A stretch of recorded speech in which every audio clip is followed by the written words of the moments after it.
बिस्मिल्लाहिर्रहमानिर्रहीम, अस्सलाम वालेकुम।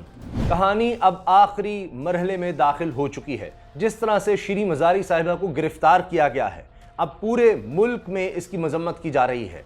देखिए, 50 साल पुराना केस, और जिस वक्त का ये केस है उस वक्त शीरी मज़ारी साहिबा साबिक़ विफाक़ी वज़ीर, उनकी उम्र कोई 4 साल थी। 4 साल के लगभग उनकी उम्र थी जब का ये मुकदमा, जब का ये केस चल रहा है। अंदाज़ा लगाइए, एंटी करप्शन पंजाब ने अब ये केस आगे बढ़ाया और फिर इस्लामाबाद पुलिस ने जाकर गिरफ्तार किया शीरी मज़ारी साहिबा को उनके घर के बाहर से। अब शीरी मज़ारी साहिबा की बेटी और इनके अलावा फवाद चौधरी साहब और तहरीक इंसाफ इसको गिरफ्तारी नहीं, इसको अगवा करार दे रहे हैं। फिर उन्होंने गिरफ्तारी के बाद प्रेस कॉन्फ्रेंस करते हुए बताया कि हमें बताया ही नहीं जा रहा कि शीरी मज़ारी साहिबा को कहाँ रखा गया है। कभी कहते हैं इनको लाहौर ले जा रहे हैं, कभी कह रहे हैं डीजी खान ले जा रहे हैं, कभी कुछ। तो ये एक अगवा का मुकदमा वो कह रहे हैं कि है।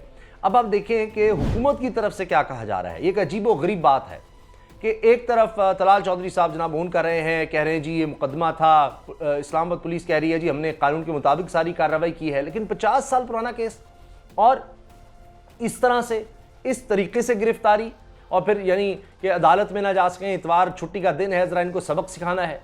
आखिर इसकी वजह क्या है, क्यों ये किया गया है? एक तरफ तो ये पता चला कि 700 लोगों की फहरिस्त है जिनमें शेख रशीद साहब कह रहे हैं मैं भी शामिल हूँ और दीगर लोग हैं। इमरान खान साहब की गिरफ्तारी भी हो सकती है, इसका इशारा राना सनाउल्लाह वज़ीर दाखिला पहले दे चुके हैं। तो अब लगता है कि गिरफ्तारियों का सिलसिला शुरू होने वाला है। अरशद शरीफ साहब के खिलाफ भी FIR दर्ज कर ली गई है, आलमगीर खान के खिलाफ भी है, इससे पहले आप देखिए समी इब्राहिम साहब के खिलाफ है। तो अब ये सिलसिला बढ़ता चला जा रहा है। दर्जनों कारकुन पहले ही तहरीक इंसाफ के गिरफ्तार हैं। अब लगता यह है कि हुकूमत ने सोच लिया है, हुकूमत ने जंग करने का सोच लिया है। अब मायूसी में लगता है कि यह अमल हुकूमत की तरफ से किया जा रहा है, जिस तरह से शीरी मज़ारी साहिबा की ये गिरफ्तारी की गई है। इतना पुराना केस, उसको इस तरह से बनाना, उसको गिरफ्तारी तक लेकर आना, जबकि कानून के मुताबिक कम अज़ कम स्पीकर कौमी असम्बली राजा परवेज़ अशरफ से इजाज़त लेना भी ज़रूरी है, क्योंकि बकौल इनके मखलूत हुकूमत के कि अभी तक तो इस्तीफ़ा मंजूर नहीं हुआ शीरी मज़ारी साहिबा का। फिर इसके अलावा आप देखिए कि अभी हाल ही में इस्लामाबाद के IG को तब्दील किया गया, SSP को तब्दील किया गया। उससे भी लग रहा है कि वो शायद इस तरह की कार्रवाई नहीं करना चाह रहे थे कि ये केस इस तरह का नहीं है कि जिसमें हम गिरफ्तार करें। सिविल डिस्प्यूट है, ज़मीन का कोई मामला है, और उसमें वो भी तब का मामला जब शीरी मज़ारी साहिबा को 4 साल की थी। तो आप किस तरह से गिरफ्तार कर सकते हैं? पूरे मुल्क में एहतजाज की तहरीक इंसाफ ने कॉल दे दी। इमरान खान साहब ने ट्वीट की, उन्होंने कहा ये फाशिज़म है, हम इस हुकूमत के ख़िलाफ़ निकलेंगे, अब हम लॉन्ग मार्च की तरफ बढ़ेंगे, और शीरी मज़ारी साहिबा अकेली नहीं है, हम भरपूर इस पर पूरे मुल्क में आज एहतजाज करेंगे, और इसके साथ साथ इतवार के दिन हम अपने अगले लाहेमल का ऐलान करेंगे, लॉन्ग मार्च की तरफ जाना है। फवाद चौधरी साहब कह रहे हैं कि अगर इस हुकूमत ने जंग का सोच लिया है तो फिर जंग ही सही, लड़ाई का सोच लिया है तो फिर लड़ाई ही सही। हालात बड़े ख़राब हो रहे हैं। क्यों हुकूमत इस तरह से अपने पाँव पर कुल्हाड़ी मार रही है, ये सोचने की बात है। अब बहुत से लोगों का ख्याल है कि जनाब इसमें इस्टेब्लिशमेंट बीच में है कि शीरी मज़ारी साहिबा जिस तरह से ट्वीट्स कर रही थी ये सब काम था, लेकिन हुकूमत इस चीज़ को ऑन कर रही है। और कामरान शाहिद साहब के बकौल वो ये कहते हैं कि जी इस्टेब्लिशमेंट की तरफ से उनको ये बताया गया है कि इसके पीछे हम नहीं हैं। तो ये सिर्फ और सिर्फ हुकूमत ने किया है। हुकूमत ऐसा क्यों करेगी, इसकी हम वजह देखते हैं। राना सनाउल्लाह साहब वाज़ेह तौर पर कह रहे हैं जी हमारे हाथ पाँव बांध कर हमें अब फेंक दिया गया है, अगर हमारा साथ नहीं देना तो संभालो। यानी वो इस्टेब्लिशमेंट को कह रहे हैं, इदारों को कह रहे हैं कि वो इमरान खान के ख़िलाफ़ हमारे साथ मिलें और इमरान खान को पकड़ें, उसको रास्ते से हटाएं, जो भी है वो अपनी ज़िम्मेदारी इस मामले में निभाएं और आगे आएँ, हमें फुल सपोर्ट करें। अगर नहीं तो फिर हम जा रहे हैं। ये राना सनाउल्लाह साहब के बयान है कि अगर फिर हमें इस तरह से सपोर्ट नहीं करना तो फिर हम इत्तेहादियों से बात करेंगे दोबारा और फिर हम अवाम में चले जाएंगे। तो वाज़ेह तौर पर उनको नज़र आ रहा है मामला तो उनसे नहीं समझ रहे, तो जाते हुए मलबा लगता है कि इस्टेब्लिशमेंट पर गिराना चाहते हैं।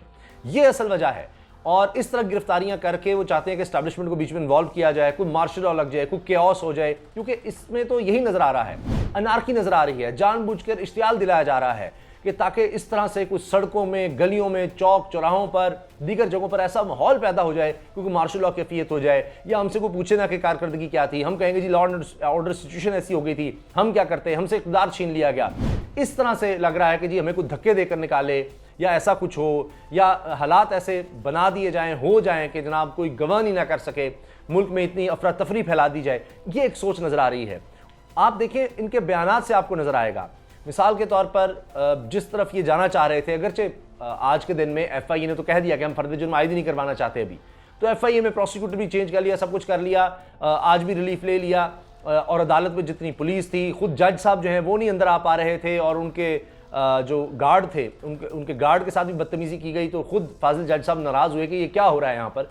तो प्रेशर तो नजर आ रहा है, लेकिन सुप्रीम कोर्ट बीच में आ गई है। सुप्रीम कोर्ट कह रही है कि ये क्या, जो मौजूदा लोग गवर्नमेंट में हैं उनके केसेस को किस तरह से मैनिपुलेट किया जा रहा है, ये खदशात हैं, तो इस पर सुओ मोटो सुप्रीम कोर्ट ने ले लिया है, वहां भी मामला नहीं बन रहा। अब ये 700 लोगों की फहरिस्त है, जिनमें मैंने आपसे अर्ज किया इमरान खान भी शामिल है, शेख रशीद भी हैं, और इसके अलावा पंजाब से कई कारकुन और रहनुमा भी हैं, जिनमें शीरी मज़ारी साहब की नाम था, उनको भी जिस तरह गिरफ्तार कर लिया गया, और भी गिरफ्तारियां हो सकती हैं। इसी तरह से खैबर पख्तूनख्वा से कुछ लोग हैं, कुछ सिंध से लोग हैं, आपने देखा वहाँ भी सिंध के तहरीक इंसाफ के रहनुमाओं के खिलाफ भी दहशतगर्दी के पर्चे हो रहे हैं, दीगर ये काम हो रहे हैं। तो इससे नज़र आ रहा है कि जो अभी जिस तरह से वज़ीर आज़म शहबाज शरीफ साहब ने 2 दिन बड़ी लंबी चौड़ी कंसल्टेशन की है, मुसलसल सारी अपनी मसरूफियात छोड़कर कि अब किया क्या जाए, तो वो अब निकलना चाह रहे हैं। और वहाँ से खबर ये आई है, ARY पे खबर चली, नई मिस्टर भट्ट साहब ने दी कि जी ज़्यादातर का ख्याल ये है कि 2 दिन दिए जाएँ, 2 दिन मुख्तलिफ हल्कों को, इस्टेब्लिशमेंट को दिए जाएँ, अगर तो वो हमारे साथ खड़े होते हैं, नहीं जिस तरह से हम चाह रहे हैं उस तरह से। अब कई दफ़ा कहते हैं जी वो बिल्कुल न्यूट्रल होने चाहिए, बिल्कुल ठीक है, अब कह रहे हैं नहीं हमारा साथ दो। उसमें ये खबर भी चल रही है, एक तो नवाज शरीफ साहब कहते हैं जी आर्मी चीफ मैं लगाऊंगा, DGI मैं लगाऊंगा, इलेक्शंस मेरे कहने के मुताबिक होंगे, डेट वगैरह मैं अनाउंस करूंगा, मेरे केसेस खत्म किए जाए, ये शराइत रखी हुई हैं उन्होंने। और अब इसलिए माहौल ऐसा पैदा किया जा रहा है कि फिर आकर संभालो जी, फिर वरना जो जिम्मेदार हैं, हम थोड़ी जिम्मेदार, राना सनाउल्लाह के अल्फाज हैं, मेरे नहीं है, वो कह रहे हैं फिर जो जिम्मेदार हैं, हमने नहीं मुल्क को इस हालत में पहुंचाया, जो जिम्मेदार हैं फिर वो आकर संभालें। तो इसका मतलब है कि खुद वो ऐसे हालात क्रिएट कर रहे हैं। तो ये एक तरफ इमरान खान साहब की तरफ से आखिरी मोहलत थी, और ख़ुद शेख रशीद साहब भी कह रहे थे कि मामलात जो हैं वो तय होने की तरफ जा रहे हैं, इलेक्शन की तरफ बात जा रही है। तो अब इसीलिए अब इस्टेब्लिशमेंट पर नून लीग ने फिर से हमले शुरू कर दिए हैं, फ़ौज पर हमले शुरू कर दिए हैं, और आप देख रहे हैं कि अपने जो मकासद थे उनमें नाकामी के बाद ये फ्रस्ट्रेशन नज़र आ रही है। लेकिन तमाम सहाफ़ी और मेजॉरिटी मैं कहूँगा, कुछ तो अभी भी कह रहे हैं जी देखिए मय्यम के साथ क्या हुआ, फ़लाँ के साथ क्या हुआ, देखा ना अब ये मकाफ़ात अमल है, ये है वो है, लेकिन मेजॉरिटी ये कह रही है कि ये क्या कर रहे हैं, अपने पाँव पर कुल्हाड़ी क्यों मार रहे हैं, जागें, होश के नाखुन लें। ज़्यादातर सहाफ़ी जो इमरान खान के नाक़िद थे, और वो कह रहे हैं कि इन्होंने जो 1.5 माह में हाल कर दिया है, यानी ये तारीख़ की बदतरीन गवर्नमेंट साबित करना चाह रहे हैं ख़ुद को, और जिस तरह से ये तेज़ी से ये इक़दाम ले रहे हैं, अपने केसेस ख़त्म कराने की कोशिश की, वो नाकाम हुए, कभी मजहब कार्ड, कभी तोशा खाना, कभी कुछ फरा खान, ये वो, अब इस तरह के केसेस बना रहे हैं। अपने केसेस को किस तरह से साफ़ करें, रिकॉर्ड गायब करें, वो बड़ी जल्दी थी, इस मामले में बड़ी जल्दी है, लेकिन बन नहीं रहा, उधर से उस तरह का रिस्पॉन्स नहीं आ रहा, जिसको मैंने कहा कि जो डील वो चाह रहे हैं उस तरह की डील नहीं मिल रही। तो इस वजह से अब ये फ्रस्ट्रेशन में इस तरह के काम हो रहे हैं। और दूसरी तरफ आप ये देखिए कि इमरान खान साहब ने भी एक तरह से आखिरी मोहलत दी हुई है। शेख रशीद कहते हैं 31 मई की डेडलाइन है, उससे पहले कुछ कर लो। इमरान खान साहब कह रहे हैं इतवार को फैसला हो जाएगा 25 से 29 मई के दरमियान लॉन्ग मार्च का, और एक दफ़ा लॉन्ग मार्च शुरू हो गया तो फिर कोई भी हालात को कंट्रोल नहीं कर सकेगा, फिर खुद ही हालात, या जिस तरह लॉन्ग मार्च निकल आता है तो फिर जो भी माहौल होता है वो अपना रास्ता एक तरह से बना रहा होता है, फिर बाज़ औक़ात चीज़ें किसी के भी कंट्रोल में नहीं रहती। तो ये जिस तरह से एक हुकूमत के पास आखिरी मोहलत थी, तो बहुत से लोग ये कह रहे थे, बहुत से ऐसे सहाफ़ी जो नून लीग से बड़ी हमदर्दियाँ रखते हैं, बड़े सीनियर हैं, वो कह रहे थे कि जी ऑल आउट अटैक करें, ये जनाब ये देखें आपके साथ क्या हो रहा है, सबको नज़र आ रहा है, ये तो आपको बदनाम किया जा रहा है मौजूदा मखलूत हुकूमत को, अटैक करो। तो एक इश्तियाल दिलाया जा रहा था कि इसको काबू करो, इमरान खान को काबू करो, वो नहीं करते तो कुछ किया जाए, नहीं तो छोड़ दे गवर्नमेंट। अब वो हो रहा है, ये काबू करने के चक्कर में ये पकड़ धकड़ हो रही है, लेकिन लगता ही है कि ये हुकूमत ने बहुत बड़ी गलती की है, और इससे हुकूमत ना तो अपनी कारकर्दगी तो है नहीं, यानी अपनी जो नाअहली है और जिस तरह के फैसले उनसे हो नहीं पा रहे, वो IMF और सब चीज़ें दब जाएं, किसी को कोई और चीज़ नज़र आए, ऐसा क्यास हो जाए, लगता है कि इस तरफ जाने की कोशिश हो रही है। इसमें भी मुझे लगता है कि हुकूमत जिस तरह आप होता है ना कि घबराहट में, परेशानी में, प्रेशर में फिर इस तरह के फैसले लेते हैं जो गलत साबित होते हैं, और यही इस हुकूमत के साथ हो रहा है। और एक और बहुत बड़ा उन्होंने ब्लंडर किया है, बहुत बड़ा गलत फैसला किया है, और इस्टेब्लिशमेंट की बदनामी का भी ये बायस बना है। तो लिहाजा अब इसमें सबकी बदनामी होगी, लेकिन फिर आगे जिस तरह अब है कि और ज़्यादा गिरफ्तारी की जाए, तो इनको लग रहा है कि जो कर सकते हो कर जाओ, क्योंकि इमरान खान आ गया तो फिर ये हमारी गिरफ्तारियां शुरू हो जाएं, उससे पहले ये भागने की कोशिश करेंगे। लेकिन चाह ये रहे हैं कि